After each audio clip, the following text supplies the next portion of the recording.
Can you say hard hats, folks? Hard hats, lunch pail, steel toe boots. Anything short of a championship this year is a failure. Look at this boomer right here. You've just got so much talent here. Somebody said we need to apologize for Jaylen. Can I call it John? What are we apologizing for? What did we say? What did we do? Makes going against a guy like Jaylen so challenging. Well, Jaylen's their best player. Oh, snap! Look at what Jayson Kidd went and did. Changing the narrative. Jaylen Brown, Jayson Tatum pitting them against each other once again. I don't believe it. On the last question, too. He waited to the last question. Yep. What are we doing here? And here we go.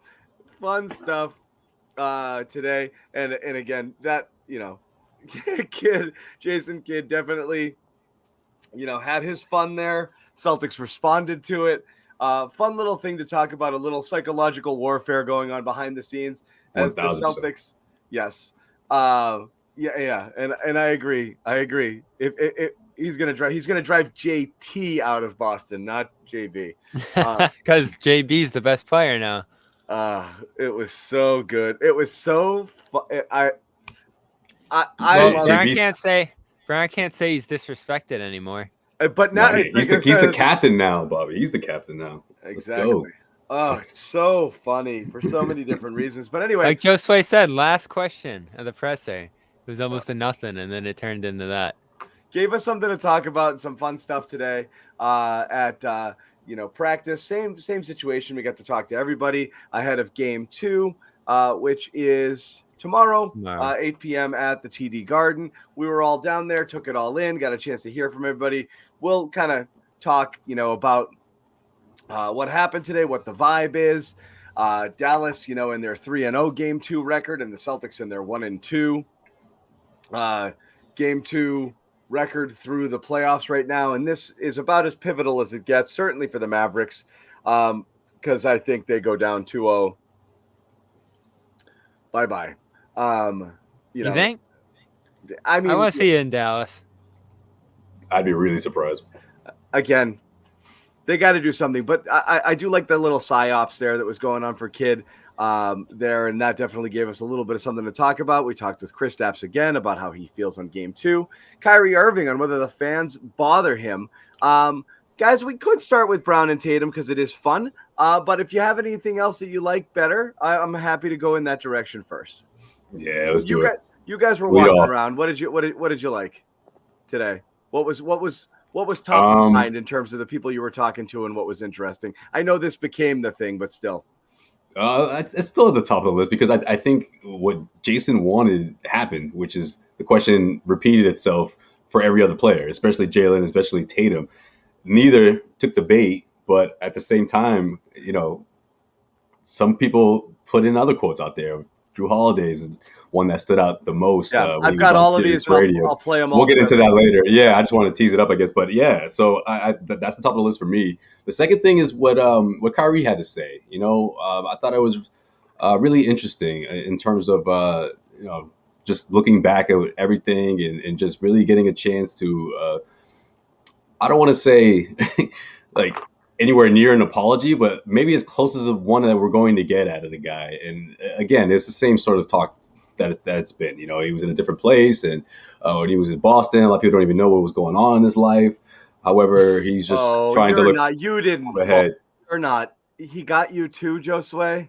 I mean, I'm not saying like he's sorry, but this is like his way of saying like, hey, again, guys, I'm not the same person I was back then. But I don't think he's actually sorry, though. He's just doing his best to sort of minimize the damage or what's going to be, the damage when he goes out there for game 2. But then to rewind, if you rewind back to the post-game comments from game 1 saying, oh, I thought they would be louder. I think that one is still going to resonate with the fans. So they're going to try to be even louder than they were in game 1. So there was nothing really he could say today to prevent that from happening. But I just thought the way he put everything together in terms of spending time in Boston. Apparently fans say what up to him. That was kind of news to me. Maybe they're trolling, maybe not. But and of course reminding us of his father's background. And he went to school out here, Boston University, and all that stuff. I watched his dad play in person. Did you really? Yeah. Oh, wow. How was Yeah. he? So He was excellent, but he was the best player at BU. I think they went to the tournament one year while he was here. Derrick Irving was awesome. He was awesome. I mean, again, he's He playing. played those are against the Reggie two. Lewis, right? He's really good. Yeah. So Derrick Irving was a really good player. Yeah. I Yeah, actually yeah, did. that sounds pretty I cool. did not know for the first like 3-4 years of Kyrie's career that was his dad. I found it out like later, and I was like, "What?" It was Just weird like for me. But yeah. Luke and Drake May. But yeah. wait, was it the commercial that did it when they were playing one on one? No. It was before he got to Boston, but All right. it was when he first got to the NBA. I didn't know that was Dredrick's kid. But anyway, Bobby, what about you? What stood out? Yeah, the Kyrie stuff was definitely interesting there, and the Brown Tatum thing is what it is, and it's almost good for the Celtics that we did so much of this already. They've talked about this so much that this isn't anything new. This might be something new for Kid to be like, ooh, let's try to fire the tension between these guys, or let's try to get them grilled with questions about this. But I don't think he even realizes how much we've been through this and they've been through this. So I don't know what kind of impact it's going to make. It's certainly not going to have any on-court implications because the game is what the game is at this point. They're loading up, selling out on taking Tatum out of it, and that's freeing up guys like Brown and others.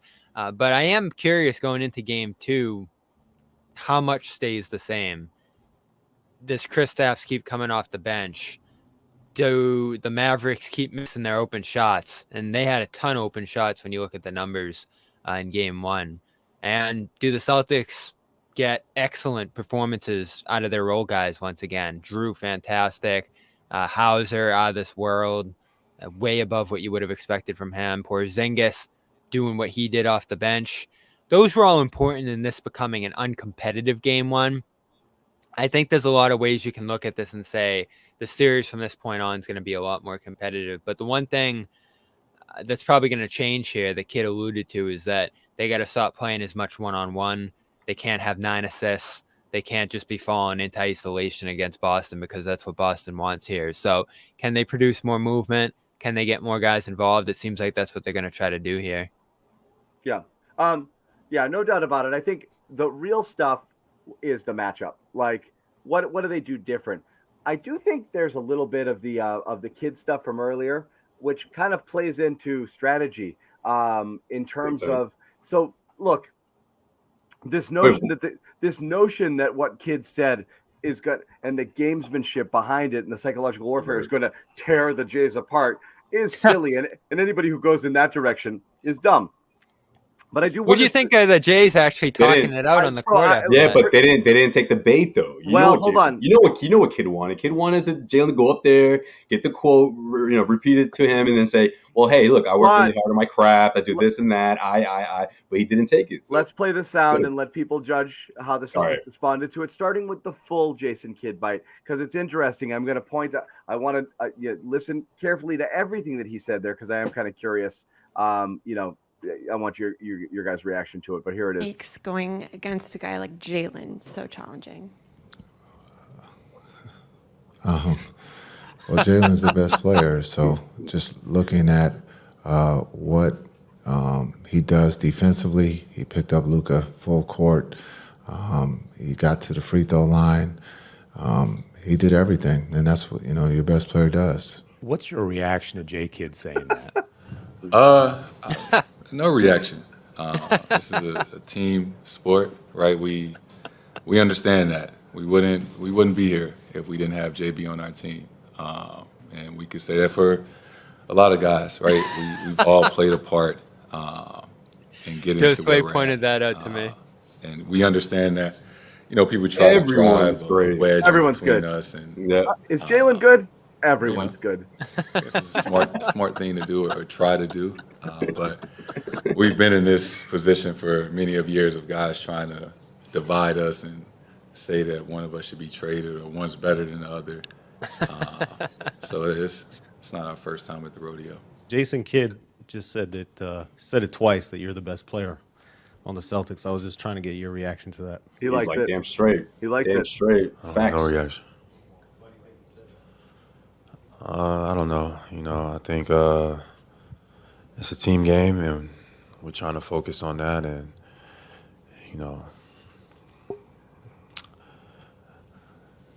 everybody has their own opinions. This is great. J Kid, man.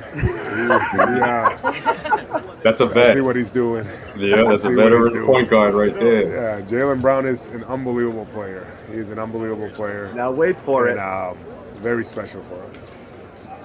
What a guy. Yeah. Thank you, everybody. This one's the funny one. Hold on. Oh, man. That man is sneaky. This is the first I'm hearing it, but I don't think he's lying. I think JB has been aggressive in every single way. He's been getting to the paint, getting to the free throw line, also making plays for other people. And then he's guarding Luka. He's guarding the best player. See, I've been on teams where just any team, where does your best player have such a heavy load on the offensive end, and then just as equal heavy load on the defensive end? This is what Jayson wanted, man. That's hard to do, especially against somebody like Luka. Jrue took In the bait. In other words, this guy not only scores, but he defends our best players, what Kid was saying. And he does it full court. He knew one of these players were going to say, you know what? Narrative. It's not a bad take. Or, Jaylen's a really good player. It's great that Tatum and Jaylen didn't fall for it. And what I mean by fall for it is obviously he's not going to be like, well, I agree with that take. No, I mean, again, I work really hard. I really wanted to be a better defender. Comments like that would have kind of stirred the pot, but he didn't do it. But Jrue didn't get the memo. That reminds me of the beginning of the year. He missed the text. He missed the group text, I guess. What I love is this type of stuff in the chat, and I'll let you finish, Bobby. But like people saying, like Tatum's gonna cook, Tatum's gonna go for 50. That's what Kid wants. To force the issue. Yeah, he wants. No, he wants 4 for that. 15 or 4 for 19 Tatum, and just trying to do everything. Yeah, that's what he wants. No, what are you gonna say? That reminded me. The coverage is not going to change. You think the coverage is going to change? You think Kid's going to defend Jaylen like he's the best player? Absolutely not. That reminded me of the beginning of the year. I asked Jrue about, do you need to be close off the court as stars? Do you need to have that bond, that friendship to succeed on the court? And he just said, I don't know how you can win without it. Yeah. I don't know how you can get by without it. So he played into that then too. This is amazing. And I didn't even notice him laugh before he delivered that. So that just goes to show even more. He knew exactly what he was doing there. Kid's a weird dude, guys. I know you both followed his career more than I did, or remember him as a player more than I did. The whole time he's been coaching, at least in Dallas, the last couple of years I've been covering the league, every time he's at the podium, I'm just like, what's up with this guy? Like, I don't really get his whole demeanor because he's very soft spoken. He tries to come off as like this kind of just straight to the point, like plain spoken guy. And, he'll say something like this, or he'll kind of like make fun of your question. Like every time I ask him, he ends up just kind of like snapping back at me with something before he answers it. So like the interactions with him at the podium are always a little weird to me because it seems like he tries to come off as this guy that does not a lot to, or he's just very quiet or soft spoken. But there's always like that extra kind of like bite or message behind. Is this how he was as a player too? Nope, not really. But he's, whatever. I can see how he comes off a little bit weird. But after his early stints of coaching, remember, John, he was kind of doing weird stuff. Remember when he bumped into the ref to try to get a tech, or he tried to like. What was the thing with the coffee? Did he have somebody spill a drink? Yeah, on himself? Yeah. He had someone. He was like bumping into me, or something like that. Or I think he had the coffee, but he had his player come. He was doing wacky stuff. So then, like now, I feel like maybe it's more low key, but this is definitely calculated though. It's not like he just. I mean, has Jaylen been playing like the best player in the Celtics? Yeah, sure, you can make that case, but to flat out say that, he knew what he was doing. He knew that this question would be repeated for the next 3, 4, 5 Celtics players that were going to go up there or be approached by reporters. Someone pointed something out to me about that Tatum started the war because the other day he took a dig at like at the Mavs were saying like, well, we don't have guys we have to hide on defense. And that's the good thing about some of our players. So someone was kind of guessing that that's something Kid would do. Yeah, that's interesting. Here's what I will say. Okay. Like again, like, hey, Jayson, you don't even guard our best players. And so, yeah. Yeah. No one believes, at the very least, it's created a slightly awkward situation. No one believes that these guys are going to necessarily be like rattled by it or change anything or like, you guys. Yeah. It's not like Joe Mazzulla said it. So, yeah. But that would have been crazy. But we going back to what we talked about after game one. And is it a little bit of a, Hail Mary, a little desperation? Maybe. We talked about this after game one. A little bit. And Bobby brought it up too. We found it very perplexing that the Mavericks chose that. If Kid really believed it, he wouldn't have doubled Tatum all game. He would have doubled Brown. He didn't double Brown. He doubled Tatum. So it's obviously psychological warfare. He obviously doesn't actually believe it. Hey, but Brown gets double teams too. Don't forget it.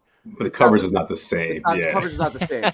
And for Kid to say the full court defense thing to me, it's like, one, you don't guard it. All right, go ahead. Sorry. No, let me get the strategy part out there. We didn't understand that defense, right, Bobby? Because it seemed wrong. If I were game planning, I would say, let Tatum try to cook, have him go ISO, get his matchups. For what it's worth, I think the Tatum argument's a little bit off with like, you guys are so stupid. You don't know what he's doing. The amount of gravity he has, everything is, going around him.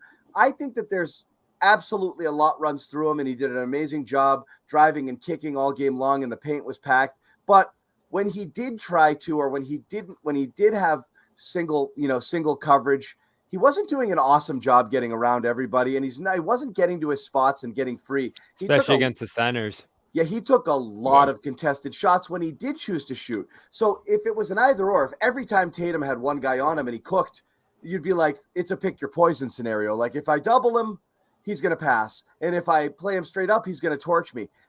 If I'm rolling the dice on one or the other, I would roll the dice on letting Tatum beat me outright. Yeah, it's a tough call because he can go off in those scenarios. And I think what is interesting about this comment and the way that they're playing him is it just adds this pressure on him, because I think you said it, John. It's not that he's selfish and he wants the points and he wants to be the guy and the MVP and all that stuff. It's that he thinks that's his job. Like he should be doing that. That's what the team needs from him. It's mandatory that he does that, performs at that level for them to be able to succeed. He sees a parallel between those things. And I think he acknowledges also that when he's passing and making those plays, that can also lead to winning. But I think naturally who he's been as a player his whole life, he sees himself as the guy who needs to score, who needs to put up big numbers, who needs to be great for the team to get where it needs to go. So every game where he plays well, but the stats aren't there and he doesn't shoot well and there's all this pressure on him, I think adds a little bit of pressure on him to do more. I think as you start to rattle off, 8 wins now in a row in these playoffs, I don't think the fact that he's shooting 40% or whatever it is in the playoffs at this stage hurts as much because the results are there. But say you lose a game and he doesn't shoot well. Now all of a sudden it's a different situation where it's like, oh, I need to be more aggressive. I need to play better. I need to be the guy leading this thing now that we lose this game. So my point is, you might be right, John. Playing single coverage against them, daring them to beat you, making them play one-on-one, that might be the right approach, just given his struggles. But I think putting the extra pressure on him and saying, you're not even going to shoot for a quarter and a half, to a guy who's a scorer and has been a scorer his whole life, I think that adds a little bit of pressure on him. Just like this comment here is trying to add a little bit of more pressure on him. Ooh, Brown's playing better than you. Brown's carrying this team. What are you going to do about that? Josue, do you think Tatum's okay with not taking a shot for a quarter and a half the way this defense is forcing him to play? Yeah, I think so. No matter what, because I think at the end of the game, whether it's the final play or the last couple of minutes, they're going to make a point to get him his touches. And I think Tatum, it took him a while to learn that, right? He used to try to get hot and blow team out or whatever the case may be. If he couldn't find his shot or find his offensive rhythm, he would kind of force his way into having a better shooting performance instead of trying to find it organically and trying to get other guys going and trying to spread out the defense. I think he had to learn over the last couple of years that if you thin out, if you make the defense work harder, the shots will come to you and it'll be easier. The possessions will come easier. And I think that's a lot of that is the way he's approached this season. And of course, having the team that he has, that's what's best for winning. And the regular season record and the way they carry themselves all season long, I think reinforced that for him. What do you think, John? What about what specifically? Do you think there's pressure on Tatum when he's getting taken out of the game? I think there's always pressure on Tatum because I do think he recognizes that, despite the fact that like the ball crowd, and I think most people will agree, and the Celtics back him and Joe backs him and everybody's like, after the game, Jayson was amazing. And again, we talked about it. We've joked about potential assists before, but I really think last game was one of those games where it was like he had 14, right? He was obviously like he found everybody. There was one play where he dumped it off to Kristaps right at the basket, and Kristaps botched the layup. There were a lot of shots. Yeah, like Jrue under the basket too, and he hit the 10. side of the backboard. But also a ton of open threes late before they really started, or open threes early before they started falling. The Celtics started, it was a great Tatum passing game. So he had a great passing game. All that aside, and he does a lot of other things, and he works great as a screener, and it opens things up. And again, the gravity, the amount of attention he draws opens up things for everyone else. Everybody knows all of those things. That being said, there's no question that Tatum is sometimes like, why can't I score at will like I used to? Like where he wants to know that he's got that 40 in the bag. I think he'd be happy going 28-8 if he knew that, like, if I want to be selfish, I can get my 40 like that. But the jump shot hasn't been as good. The three-point shooting all playoffs has been terrible. Thankfully, he made the open ones, which was great. The pull-up shooting hasn't been as good. He's not getting by people as efficiently. Like, and again, a lot of it is he's getting more attention. There's more bodies at the rim. It's the playoffs, so they're letting more, you're getting away with a little bit more contact than you would in the regular season. You're not getting to the free throw line as much. All those things factor in as well. But in his mind, that's who he is, right? It is true essence. Like, I ball, give me the ball, and I can, they do mismatch hunt, and they have guys where they get Tatum the ball, and he should be able to just do what he wants with those people. And I think he wants to still be able to do that. And so it's in there for sure. I wouldn't say a pressure to do it, but I think he's cognizant of it. I think, he can contribute a lot of different ways and you win, but I think also he's really happy having that 36, 38, 40-point game where he just gets to go off, because that's kind of part of who he is and what made him who he is, and it's that stuff that elevated him into top 5 conversation, not the other stuff. The other stuff's extremely valuable, but that's, he's a scorer first. Yeah, and it goes back to that question of who is he, and to some degree, it's confusing because you don't know what you're going to get from him. You don't know what you're going to get from him on any given night. Thanks, Tatum. He loves this conversation. But it's also good to some degree because you're going to get something. He just has so much in his arsenal, so many areas he can impact. Unlike Luka, who last game you take away his passing and he's missing some open shots, some good looks, and he doesn't have much of an impact on that game at all. Yeah. And again, we have to be real. He wasn't. He had 6 turnovers to go with the potential assist too. It's not great. Like he was. I thought Max said it best. Max said he was good, not great. Yeah. So I think that's how you good, chalk not up great. Tatum's So game. This isn't about the Tatum Brown debate. It's simply about like, how do the Celtics come back in game 2? How do the Mavericks come back in game 2? Will the Mavericks do the same thing? Put all the pressure on Tatum? Hoping that I'm going to play him exactly the same way, and I'm going to double him. I'm going to see if he can prove to me he's the best player. Is that going to get in his head at all? I think that's a foolish strategy. I do wonder, however, if they switch it up and they decide to run their coverages a little differently. They went to a little zone here or there. Didn't work because Tatum was able to step around some screens, get a 3 off. The single coverage, again, dangerous because you're lining them up against Luka at that point. Potentially Kyrie. They did get him a great look in the post against Kyrie. So I think that's dangerous. I think you play him the same way. I think you try to take him out of the game. And at that point, Joe Sway is right. Jayson's become a lot more comfortable with passing, not impacting the game with his shooting, being patient and waiting for his looks, taking what the defense gives. I think that he's come a long way with all that stuff.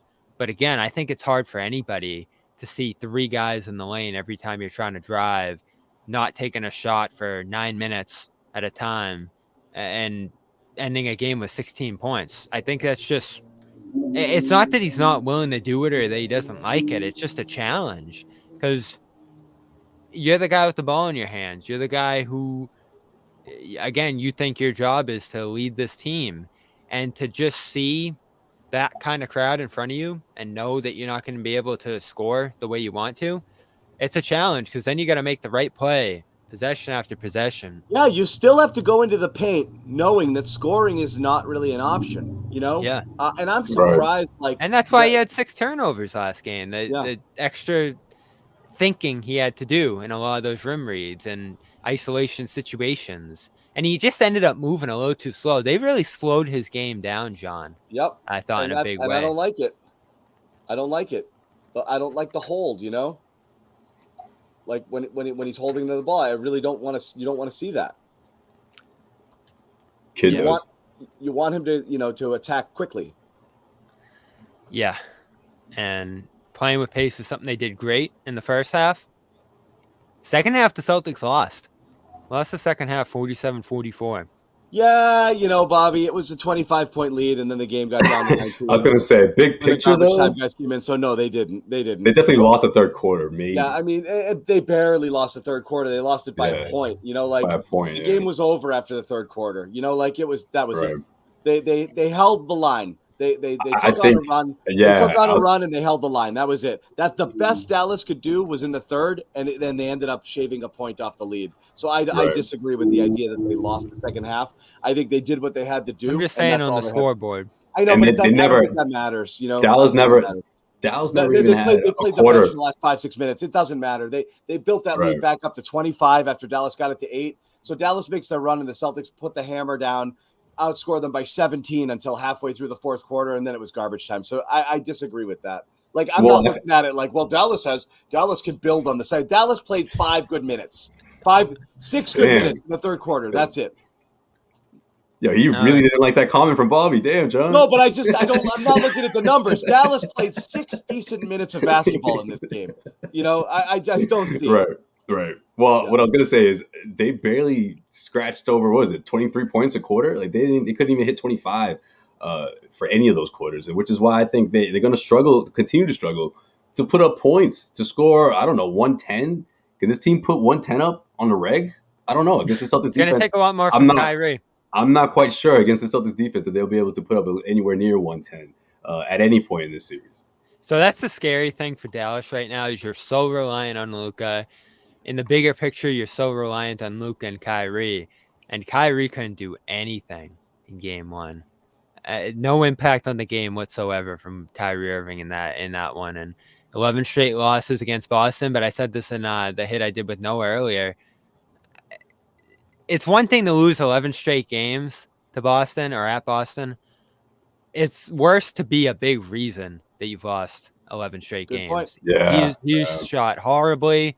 Can't get where he wants. I think he got blocked like 3 times in this game. Yeah. At different points. Different defenders, too, able to stop him. Solomon, Pritchard, Porzingis. Different guys outside of his position of the guards that he's usually going at. This is scary if you're Dallas here. And how much of it is him getting distracted by the crowd, the environment, going back and forth with fans? I know Mike Gorman, I don't know if he was on the radio or what, said that he was engaging one fan in particular up and down the court. There weren't middle fingers flying like Brooklyn a couple years ago. But is he distracted? And I asked him today, how do you deal with the crowd? How have you learned to deal with the crowd? Do you ignore them or do you engage with them? And he said it's fun to engage with the crowd here. So he plays that tit for tat, and does it distract him? Does it take him out of the game? Does it hurt his focus that much to where he's performed this badly here in Boston? You got to start to think about that. Well, here's a little bit of Kyrie talking about that too. Here's Kyrie talking about kind of, what went on here. I'm not entirely sure which one this bite is, but I know he was asked a good bit about, how he handled everything here in game one. Engaging with fans here in Boston is always fun. Like I said last week, it's something I've turned the page over on. Seriously. But people continue to ask me about it and what I think about it, which is cool too. But yeah, this is what makes sports fun. This is what makes the stories fun. Getting a chance to go against a giant like this, whether it be just talking about the team or talking about the environment and the fans and how crazy it can get. This is what I imagine it being like, getting to this stage again, earning our way to be here with my teammates, and being able to put our best foot forward, going against the best of the best. That's all you dream of. Everything else is just extracurricular. The Celtics, there's blow-up dolls of you outside the arena. There's a lot of things going on. What else is there? There's some things that I probably can't get into right now. Again, I've been able to grow over the past few years to put basketball in perspective. This is an incredible experience that I get to live out for quite a few years in my life. I'm going to learn a lot of lessons that I'm going to apply to life after this. I failed miserably while also not knowing how to compartmentalize or accept the emotions that come with failure, and also being on the successful side, didn't know how to handle that either. So the past few years have been about that growth perspective for me, and learning how to handle myself in situations and circumstances that are going to be more beneficial for me to learn now than learning it when I'm 38 years old and I'm looking back at my career and I don't even know how to celebrate that. I don't expect to be celebrated by everybody. I'm going to, still be aware that a lot of people want to see me fail. But again, I think I pay attention more to the way that I'm celebrated from people that love me unconditionally, and I go home and I have a peace of mind. And thinking about my time in Boston, I could go down a myriad of things that none of you in here know that I was dealing with. I don't think a lot of people would care. I think a few people would care and want to hear about it, and I would leave that space open in the future if you ever wanted to hear about it. But putting in perspective, it's just the blow-up dolls, all the remarks that are getting said. That's I'm basketball. interested. When I leave out of here and I walk around Boston, I don't hear a lot of the things that I hear when I'm playing on the court. There's a lot of mutual respect. There's a lot of eye-to-eye communication that's built on just being human, and they appreciate the things I do off the floor as well. Sally. So there are a lot of Celtics fans out there that still imagine having to transcribe this crap. When I'm on the street walking around, which I do, it's he a walks lot of love. around. I get a lot of embrace. I take pictures. My dad is here. He played at Boston University. Not once have I seen any of those there pictures has on to be social media. respect there, because if anything happens to my family while I'm here, then it goes way beyond the game, And I don't forget things either. Somebody threw something at me here while I was here. I've heard it all. Nobody asked me how I felt after that and why it could be a little bit of a traumatic response when I'm back in this environment after somebody does something like that, So things have changed since then. I've been able to accept what I cannot change, but also change the way that I look at things to be more positive. So this is fun for me, man. This is healthy. I'm glad that I could be up on this stage speaking authentically and then also go home and be at peace. Is that the longest answer in press conference history? Oh, Bobby, that was every single effing game when he was here. Like, I'm not even exaggerating. Win or loss. Like, man, I remember one time, I think one answer one time, I counted like over 900 words. Not even kidding you. I think it was the LeBron one when you talked about calling LeBron, and he just went on and on. But hey, listen, man, is the crowd in his head, Joe Sway? I shouldn't have said transcribe that trash or whatever. I shouldn't have said it like that. But what I mean by that is because it's just so wordy. And yes, I do believe that, Bobby. I think it's affecting him. It is, of course, it is. And that makes me long for Jayson Tatum press conferences. My God, when you couple it with the Celtics' defense and him just not being able to find his rhythm at all, yeah, it makes it 10 times worse. And it's the NBA Finals. I mean, he can walk around smiling and as much as he wants, but I think deep down inside, he's like, I have to go off tomorrow. Like this team really needs them to. They don't win without it. They don't win without it. Here. There's no way this team can beat the Celtics without Kyrie dropping at least 20-something points. Which is very possible. Hold on. We're going to continue the Kyrie discussion, Bobby, and I want to get everything that you want to say here, but we are a tad overdue. I do want to tell everybody at home about Prize Picks if you want to get involved here. It is the #1 fantasy sports app, more than 5 million members, most fun and exciting way to get on in the action when you watch your favorite sports and players. And everybody right now, of course, is watching the NBA Finals. So you don't believe Kyrie's going to bring it in Game 2? When you go in there, you pick more or less on 2-player stats. Pick less. Get on it. Pick less. On Kyrie, 2 or more players, you can win up to 100 times your cash. It's that easy. Lots of promotions, lots of different options here. And again, a lot of different types of stats. It's not just all scoring here that you could get in on if you think the game's going to, go a different way. You can get involved there with 3-point attempts and turnovers or whatever have you. So again, NBA Finals is one thing. When the finals are over, jump to WNBA if you want. There's a ton of stuff going on there and a lot of eyeballs. Caitlin Clark, Angel Reese, a lot of fun names in that rookie class joining along, some of the greats there who are already playing, and Wilson and Stewart. So WNBA is all over it. You can get that and get in on that action at Prize Picks as well. And all you have to do to sign up is head over here and download the app. And that's it. Code CLNS, deposit 100, get 100. It is that simple. Once again, download that app today and you can get a deposit match up to $100. Pick more, pick less. It is that easy. And also, you want to go to the game, you got to go. You got to go. They might not come back, Bobby. That might be it. Game 2 might be your last chance to see the Boston Celtics. It's possible, right?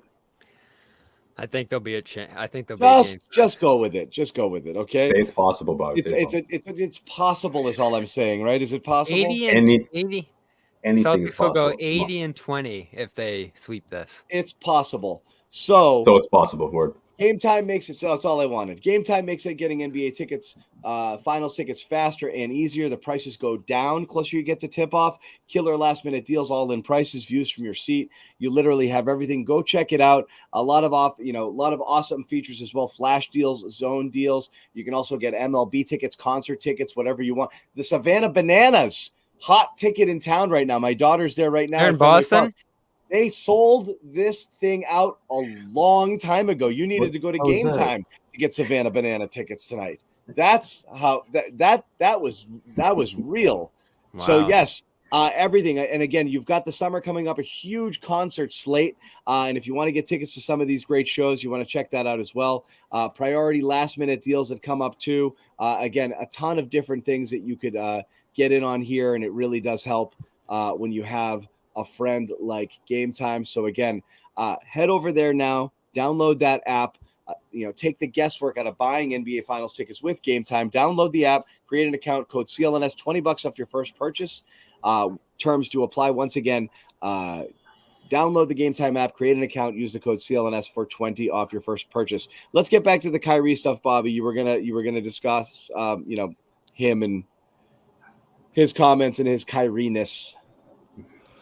Yeah, so going back to the interview Gary and I did with him in March, where he talked about turning the page and moving past that, and the fans have a right to boo. That was a real turning point, I thought, in the relationship, or the story at the very least, where it seemed like you might slam the book on the story itself, and this might have come to an end. And again, I still feel like atmosphere-wise, I don't know if you agree, Josue, that this still felt more like a finals game. Like, I think the crowd was more into the finals and what the Celtics were doing rather than the Kyrie element. Like, it just wasn't the whole Kyrie show like it was for that Brooklyn game a couple years ago.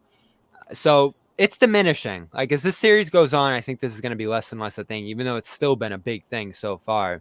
But one of the commenters just said it. All he really has to say to end this in a lot of people's mind, I think, maybe it won't, because I think it's just become such a, you said it after last game, John, an expectation that you have to boo him. You have to do this whole thing. Like I said, it was perfunctory. I didn't feel that it was passion behind it because he's been losing. Not only is he gone and the narrative has changed since Kyrie left, but he's losing. You almost don't. He'd have to beat you in a couple of games that matter for that hatred to go back up. It's like Roger Goodell. Exactly. It's like some of these guys. That's exactly what I was going to say. Yeah. If he goes out there and wins and then he does it again or whatever, even if he just goes out there. Yeah. Right. I don't think it would be as well. It's already, I agree with you, Bobby. It's not like the last time he was here, but it's still every time he touches the ball, he gets the boos. I heard maybe 1 or 2 FU Kyries. Last time that we heard like 7. So yeah, it's not as strong as it used to be, but it's still gonna linger because he hasn't beaten them yet, and he hasn't even put. I don't think that's what it. I don't think it's. I think if you put together a huge performance, if you drop, I don't know, 30 something, and the Mavs win, and by the time this series comes back around for Game 5, maybe you still hear some boos, but it won't be as vibrant, you know. But I don't at the think same it's time, about the fact that he hasn't beat them. I think, but at the same time, Bobby, even if he goes out there and were to apologize, you really think that it would stop?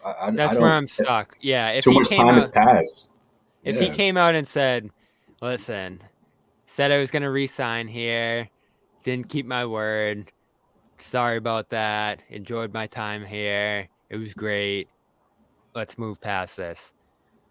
I don't know if that works, like you said, Josue, because it's just so ingrained at this point. And John mentioned it. It's perfunctory. It's just part of the package at this point. Whenever Kyrie's on the other marquee, it's just going to be booze and FU, and it's just going to be T-shirts with the clown nose and whatever else. Just like, how long ago was Deflategate, John? But every time Roger Goodell steps foot in Foxborough, it's going to be booze. Yeah, but you know what, though? That'll never be forgiven. Never. Yeah. Well, this? No, way more than Kyrie. Kyrie left, and you thought it was bad, and it ended up not being bad, and they were better for it. The Goodell stuff never, ever, ever going away. Ever.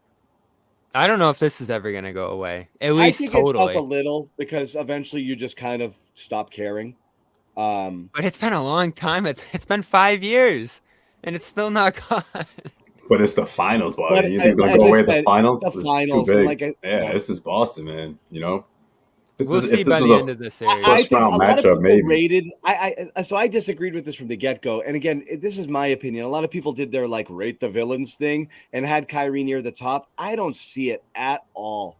I think I would have in all of sports. Among the greatest Boston sports villains, I think that Kyrie was. What's your Mount Rushmore? It's hard to say because you got to go back in time and I'm going to boomer myself out if I do. But I mean, just in terms of recent memory, I place Goodell a good bit. He's like Kyrie. Wilt Chamberlain. No, I'm just a good bit above Kyrie. A-Rod's on there, right? Ben Dreith. Actually. A-Rod's up there. A-Rod was such a bigger villain than Kyrie. Couldn't stand him. Yeah. I would say Mariano, but after he came back and they cheered him, it kind of just went away altogether. And then he retired. Everyone gave him his flowers. Mariano Rivera, he was a big villain for a while, but after the Sox won in 04, it was like, you're not that scary. And hey, thanks for blowing those games because that helped us win, So he got the sarcastic remark, and then he smiled. He tipped his cap, he smiled, and it was like the Red Sox fans and Mariano Rivera, they settled their differences right then and there. So, but yeah, I guess Goodell will be up there for sure. But A-Rod probably the top of the list, at least for my era. It's amazing for how good he is and how good he's been all year. He's had an excellent season. He doesn't scare you at all. You just throw a guy on him, throw some length on him, and boom, he's out of the game. It's unreal. And so that's, as we start to forecast the rest of the series and where this is going, it's impossible to imagine that Dallas is going to get back in this unless he turns it around. And that's why I'm interested in what it looks like when it turns to Dallas, John. The series never starts until it flips sides. It doesn't seem like he can perform. I'm not. You know why?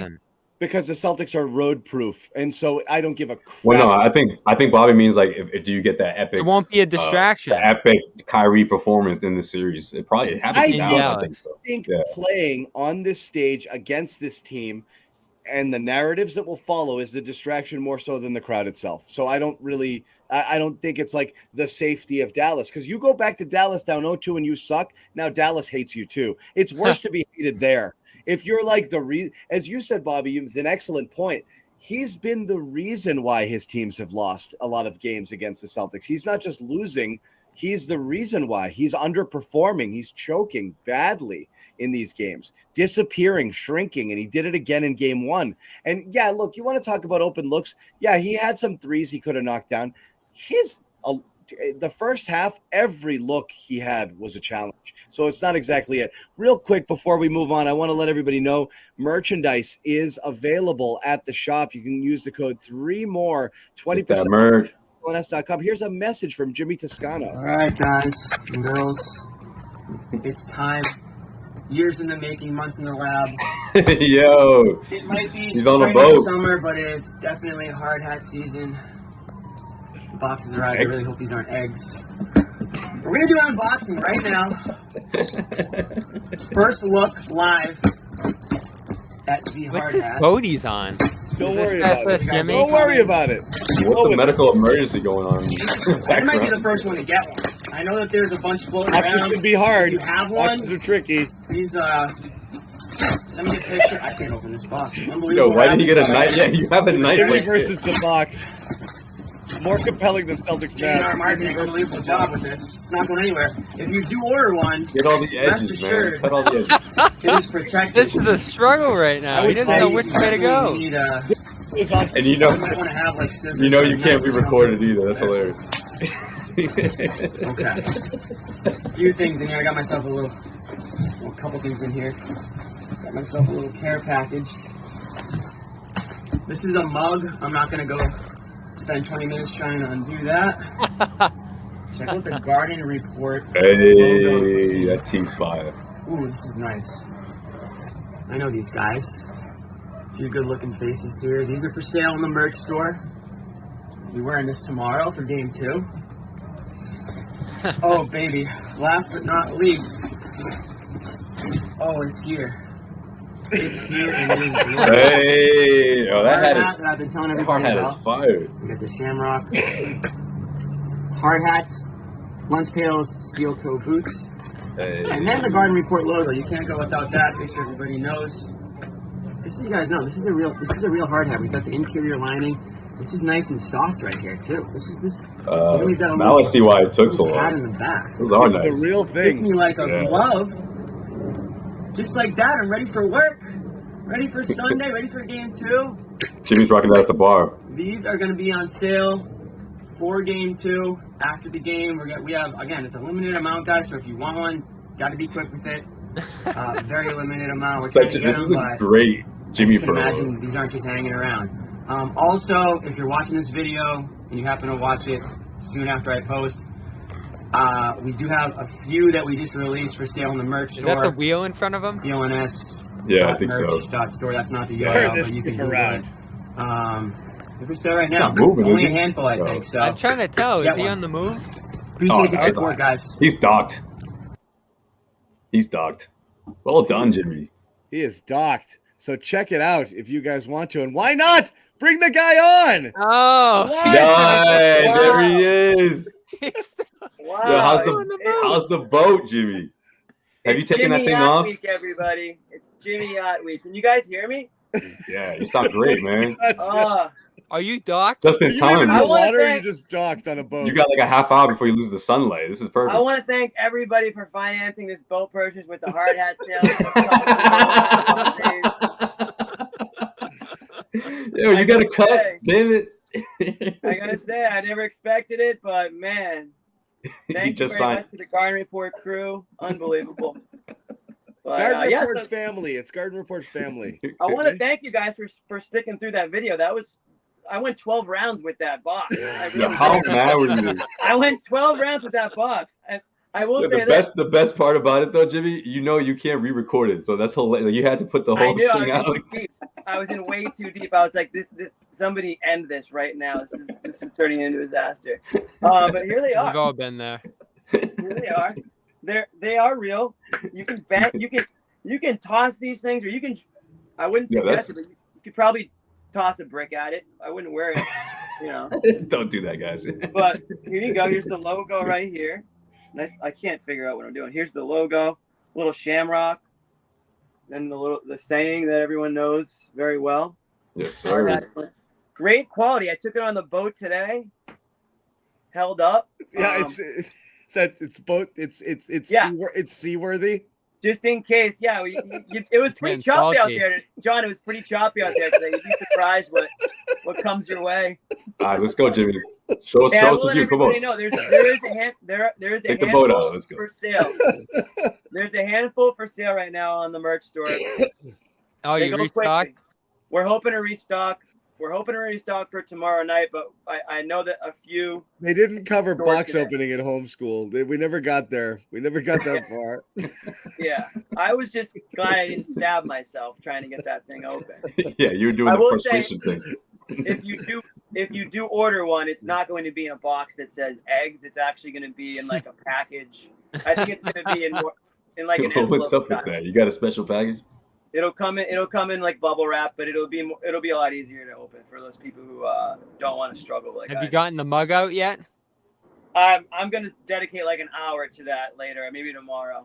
That thing was really bubble wrapped, but everything looked pretty good. The T-shirt was really nice too. So, well, Jimmy, now let's just get we got your merch thoughts. Let's get your basketball thoughts. Were you Yeah. following along today with what was going on?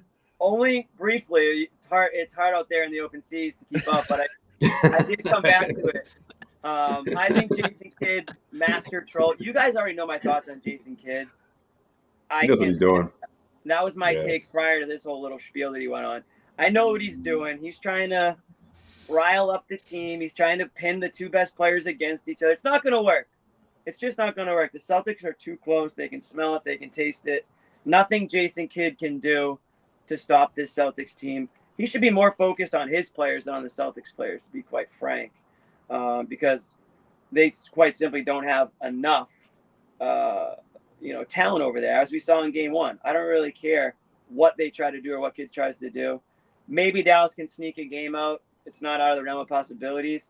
But as long as this Celtics team focuses on themselves, plays team basketball, Jayson Tatum and Jaylen Brown continue to, sort of play off each other and not do the my turn, your turn that we used to pull our hair out over, John.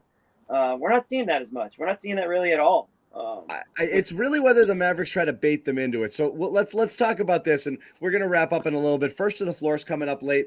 We started late, so we're coming up next. We're holding them up a little bit, so there is more basketball talk. But what do you guys think Dallas does different? Let's get to the basketball talk. Do you think Dallas comes like so? Here's the thing: when you're the better team, you just do what you do, and then that's what you do. Celtics. I mean, you had to figure out how they're just like I like our team. I like our defense. We'll play them straight up. And that's what they did. And no, nothing fancy, no wrinkles. They just did it extremely well. Now Dallas has to decide, well, did our shots just not fall? Do we just need to execute better, or do we go about things exactly the same way? Do we defend them the same way? Like they got a ton of threes. The team that shoots more threes wins the majority of the games, as we've seen, throughout the season and throughout the playoffs here. Do they try to limit them? Do they run them off the line? Do they change how they does Dallas have to change up to beat the Celtics, or do they go back into it and say, nah, we're just going to do it, but this time Kyrie and Luka's shots are going to fall and we'll defend them a little better? Anyone see big wrinkles? I think you might see a Miami style response. That's what I mean. Do they SPO it up a little bit? I think what he did in game one was a SPO tactic with Tatum. Yeah, but I'm talking offense. They got to catch up in terms of the amount of threes they're getting up. It was a runaway win for the Celtics, 42-27, I think, in three-point attempts. And you're just not able to keep up with that. It's going to require, this Jimmy says, 43s. So I think that's going to be a big part of it. But like I said, John, I don't know how you feel about this, Jimmy. I would keep doubling Tatum. I would keep showing Tatum those crowds because you just want to frustrate him. You want to make it difficult. He turned the ball over 6 times. So that was a win in that sense. And you took him out of the game. And I think if you're Dallas, you're okay with Hauser beating you, with Horford beating you. This is a lie, by the way. Nobody believes this. This is a lie. Those kind of guys. It's not on Amazon. We made it. Yeah. You guys don't know the blood, sweat, tears. You know how many phone calls I had to jump on? No, Jimmy, we can't go back to. We can't do 40% merch on the back half of the show. We did it. No, we can't keep doing it. Well, don't bait me. Yeah, man. We just ran your I promo. baited you and you took the bait. Yeah. We just ran your. We gotta give the guys some basketball before we wrap it. What would you change, Jimmy? If I'm Dallas? Yeah. I mean, I think Dallas needs to focus on getting. Again, this is what I said before the series started. Their 2 best players need to get get in more ISO mode. I thought this was going to be more of an isolation type series, but credit to the Celtics, they're not falling into that trap, at least not yet. But I think Dallas does. I mean, Luka did his 30, but Kyrie fell off the map in game 1. You get 30 or around 30 from him, it might be a different type of a game. You know, the Mavericks are able to keep it a little bit closer. I think they need to figure out a way to defend Porzingis. I mean, hopefully they'll be a little bit more ready for him now. They know what he's capable of. Don't put guards on him. Yeah, seriously. They know that he's not going to be a decoy and that he's going to just play, you know, he's going to float around the 3-point line and just try to draw defenders out to him. Like, this guy can actually play, and they're going to have to be more physical. I hate to say it. I don't want them to be, but they're going to have to be. Luka's a huge guard. They've got physical guys. He was horrible. He was. And so, I don't know. They kind of got punched in the mouth in that first quarter, and they made a little bit of run in the third quarter there. But it just felt like once Porzingis sort of jolted that, you know, life into the team and into the arena, it felt like the Mavericks were just 2 steps behind the rest of that game. So I think a better start from them, again, focusing more on getting Luka and Kyrie in isolation and switches. I mean, I know Porzingis played well, but is he the type of the defender that's going to be able to stay in front of a Luka or a Kyrie? Is Horford going to be able to keep up with it? So that's kind of their advantage. We know that Holiday and White are going to do their thing on the defensive end. We know what Jaylen Brown's capable of, and Tatum, when he wants to be, is a great defender as well. So it's not like they have a platter of options to choose from to beat this Celtics team. They're going to have to really just dig deep, and their stars are going to have to play like superstars. If this Celtics team plays good, they're hard to beat. Dallas has to play great to beat this Celtics team, and it was really not even close to that type of performance in game 1. The supporting cast was nowhere to be found. Everyone's telling me, oh, don't sleep on PJ Washington. Don't sleep on, this guy and that guy. Well, they're the ones sleeping. Players themselves are sleeping. I'm not sleeping. Yeah. No, I agree with all that. I don't think we're going to see Hardy getting switched off on Porzingis like we did so many times in game 1 or any of the other sides, undersized players, because they know that KP, yes, he still has it. The rust that they saw in game 1 wasn't much, So I think that's going to be a big adjustment for them. But also, most importantly, one other thing I want to bring up is getting up as many threes as possible. I don't know how you try to get Hardaway or Keebler going. One of those guys or both of those guys, but they have to get up more 3-pointers. And then the top thing I think, which is most important for them to win, is getting Kyrie going. And how you do that is a lot of off the ball action stuff, backdoor cuts. I don't know. I think they're going to try to do stuff like that. High percentage looks, because a lot of times he just couldn't get to the paint. And the Celtics defense had a lot to do with that. And I think Jayson Kidd's going to make sure that somehow try to ease that block throughout, especially when the way the game started. If you guys remember, it was just everything happened so fast with KP going off and the crowd getting into it and this humongous lead. Kyrie didn't have a chance to find his rhythm. I just feel like they were overwhelmed. So they're going to try to obviously make sure that doesn't happen again, because KP was a big part of that. But also they need Kyrie more than ever. Honestly, I mean, it's a good chance they're going to go back to Dallas down 2-0 if he doesn't put up a terrific performance, if you will. And I said this before the series began. I think you can get big games from Kyrie and Luka, and the Celtics still win. That's the problem, and that's the difference between these two teams. Is I know the regular season get combined for 65, but it doesn't. I know the regular season is different, but both games, just as an example, those guys combined for exactly 62 points against the Celtics. One of them was actually a Luka went off game and Irving wasn't great. The other was about 30 apiece. And that can happen, and it's still fine, because if they're doing that, they're probably not involving other people. I think you're going to get burned a little bit when the other guys start knocking down open threes, because you do have to send help, or Luka starts really cooking Al on a pick and roll, and then you got to send some bodies. That's what's going to be interesting. And so that's what's going to happen is where I think the Celtics survived, what the Celtics not got away with, but where the Celtics did great with, was Horford in isolation, Hauser in isolation, even Pritchard. They didn't get murdered on those switches when those guys were out there. Those guys dominated. Those guys not only get murdered, they played great. Hauser was great every time they tried to create a matchup with him. The Mavericks shot 22% against Pritchard, 26% against Horford, 33% against Hauser. Yeah, you couldn't dream of better defensive numbers than that from those because the difference is those guys. It's that they only have those options here, and again, they don't play defense. So and when Luka's not out there, you saw the whole entire offense tank. So again, they did everything you're supposed to do with Luka, which is make him cover people, get him on switches, exploit him, put pressure on him, make him run, make him work. Dude was gassed. He was barely walking up and down the court near the end of the game. So I like that approach. But guys, do you see anybody, what's your concern level before we wrap it here? And we're going to get moving because we got to get first to the floor on. I want to ask you guys one thing after too, because I missed some of your takes. Well, why don't you ask that? Why don't you ask that thing, and then we got to wrap it. Well, I wanted to know what your thoughts were of Holiday kind of backing up what Kidd said. Did he kind of take the bait there too? I think he did a little bit, but I think it was his way of saying like it's really closer than as it should be. The way Jaylen's been playing right now, and he doesn't get enough credit or something like that. I don't think he was like, oh yeah, I've been saying that for months. But I think it's.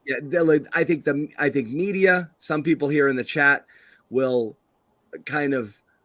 Whoa, Jrue, does he mean that? And really all he was saying was Jaylen's really friggin' good. So thinking he's the best player is not wrong. He's amazing because he does everything. I don't think he's not the craziest take ever. Drew's not answering it relative to Tatum in any way. No question about it. But it came off sounding a little like that. Right. And, if Tatum wants to get in his feelings a little bit, maybe he could, but I definitely don't think that was it. But that's what Kidd wants, John and Jimmy. Look at some of these headlines. It was kind of surprising for me. Some of these headlines are like, Jason Kidd has an eye-opening take. It's like, isn't that eye-opening? like okay, maybe it's not. It's not the consensus. That's not what most people think. But it's not like he called 30 mode, right? What LeBron used to do, 0 dark 30 mode, where he'd put the phone down for like the playoffs and just zone in. That's what these guys need. That's right. He did do that. 2 weeks. 0 dark. I don't know. It's not like he called Jrue Holiday or someone else the best player. It's like, I don't know if this is eye-opening or this is jaw-dropping take. Yeah, what was a little interesting, and there's not much of it here. I'll just show you. These guys, there was a big moment there where like they sat. I only point out a big moment here because you never see this. But after these comments and the Celtics practice window opens, they walk up there and Tatum and Brown start talking, and I everyone's gonna pile on me for saying this. They never talk. They don't at practice. They don't. They do. They don't ever. So true. 1,000%. Never. They acknowledge. Remember, Al said they acknowledge each other. I'm not saying it to stir anything up. I am literally telling you, as an observation, they never talk at practice. I acknowledge some of my best friends in the world, man. So I get it. They don't. I don't talk to my friends for months, but they just go about they'll be right next to each other and they do their own thing. Or at practice, at the end of practice, Brown's got his stuff at the near basket where we talk to the people, and Tatum comes out and he goes to the opposite one and he does his thing. They're never even working out. Do you think they're making a point? They never talk. And so the fact that they went to each other was noteworthy in the sense that, like, oh, look, Brown sought out Tatum. Again, you just don't see it. And so that was it. But like everyone was just like wondering, like, are they talking about that? Like, we're not going to do this. We're not going to do this thing. Or are they just talking strategy? It's just, I loved seeing it because you don't see him. Like we would never, ever, ever poke at the narrative a little bit if you saw them like joking with each other or hanging out a little bit and this and that. But I'm telling you, and again, people say they do it away from the court sometimes or more than we know. You never see it publicly when we're there. And again, Bobby, Josue, Jimmy, Bobby goes to everything. Me. You don't see it. You don't. So it was interesting to see that. It was great. Because of all the bright lights and the cameras. I'm just wondering. It's great. It's great. Tatum was like, let me go talk to this dude right now so everyone can get this B-roll and shut up real quick. Guys, I'm telling you right now, I'm not saying anything other than you literally just don't see it. Like you don't. I think it's important to mention that this was after Kidd's comments. This is after the comments. Yeah, actually we're there. We're not. You actually don't see it. Pre-game warm-ups. No, they don't. This don't. This was after both of them went up on the podium, and then they start practice, and then they let the media watch them for about 15 minutes. That's when the interaction happened. So think about it like this too, and I know it's probably not this deep, but where everyone's going to be talking about this all day. Everyone's going to be running their clips and the B-roll from the court and talking over it. it's pretty good to have them standing there talking it out. If that was a moment of solidarity, like, hey, let's just show everybody, like, this isn't a thing. Or this is what people are going to be talking about it They over. could have literally just been having a basketball conversation like two teammates would at any point in time, and it could have been literally nothing. But whether the appearance of it was, I thought, kind of cool, because they talked for a while. They were there for like, a good couple of minutes, and every camera and phone was on the entire thing, So like everyone was like, oh, there they are. There's the 2 stars. So it was great. I know. Here I am creating false narratives. Anyway, I knew it. There's a comment. There's a funny comment. Zach says they've never met before. That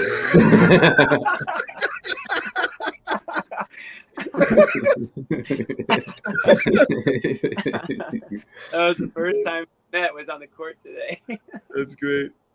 But they know the narrative, guys. I mean, we got to wrap it up. I got guys waiting behind us. Yeah, we got to go. Okay. Well, I was just gonna say, Tatum said that they know the narrative. They talked about this a bunch of times and didn't put a timetable on it, but I believe him. I think they talked about it a lot. Yeah. So, yeah. Anyway, thank you guys for hanging out with us. We do appreciate it. We'll be back. Jimmy has run out of daylight. Yeah, I told you guys like 20 minutes. Stuff we've got. There's a lighthouse. Guys, I gotta hang up this. I gotta hang up the phone. Okay, guys, I gotta hang up the phone. We gotta go. I got these guys waiting. First to the floor is next. No nonsense, real basketball talk. None of this bullshit narrative stuff that you guys hate. Everybody hates this stupid shit. They're going to talk some real X's and O's and some real basketball. So tune in next for these guys. Let me say one thing, John. Oh my God! Yo, every show. I'm not allowed to go. I'm not allowed to go to the games. But as long as it's sunny tomorrow, I'm going to do a Celtics. I'm going to be hanging out at Pier 6 tomorrow before the game. Anybody going to the Celtics game looking for a place to hang, if it's nice out, Pier 6, right over the bridge from the TD Garden in Charlotte. Good spot. Right on the water. We'll do a little Celtics pregame party. That's my plan. As long as the sun's out. If it's raining, it's off. But if the sun's out, that's where I'm going to be. Yeah. 6 o'clock. Not a bad spot to watch the game. Bye. Maybe 6:30. Wait, Ahmed's got an outro for us, I think. No, he doesn't. He said he was going to work on an outro. He had a phenomenal game. Phenomenal game. Forfeit's out. I think it's an auction. That did not sound like a chair. It was a freaking chair. It does sound like a chair.